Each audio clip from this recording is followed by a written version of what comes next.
తుహఫుత్ ఉల్ మొహదీన్ 1804లో నడిపిన పత్రిక. రాజా రామ్మోహన్ రాయ్ 1804లో నడిపిన పత్రిక తుహఫుత్ ఉల్ మొహదీన్ 1804 R3. మళ్ళీ చానాళ్ళకి 1821లో సంవాద కౌముది, 1822లో మిరతుల్ అక్బర్, 1822లో మిరతుల్ అక్బర్, 1821లో సంవాద కౌముది, 1803 and 4లో తుహఫుత్ ఉల్ మొహదీన్. తుహఫుత్ ఉల్ మొహదీన్ బోర్డు మీద ఉంది చూడండి, నేను చెరిపోయలే. తుహఫుత్ ఉల్ మొహదీన్ 1803 or 4 ఇవి వీరు నడిపిన ముఖ్యమైన పత్రికలు. చెప్పండి ముఖ్యమైన పత్రికలు ఒకసారి.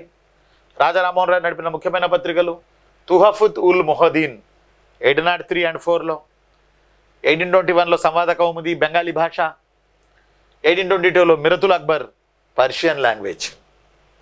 ఒకసారి ఎగ్జామ్లో అడిగారు, ఏం అడిగారా నాన్న అంటే మిరతుల్ అక్బర్ ఏ భాషలో రాజా రామ్మోహన్ రాయ్ నడిపాడు అని. అందరూ బెంగాలీ పెట్టారు, కొంతమంది ఉర్దూ పెట్టారు, కొంతమంది అరబిక్ పెట్టారు.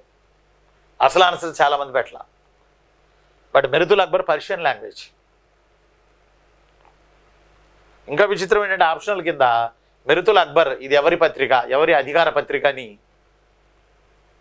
ముస్లిం రూలర్స్ పేర్లు పెట్టారు. అక్బర్, షాజహాన్, అబుల్ ఫజల్, రాజా రామ్మోహన్ రాయ్.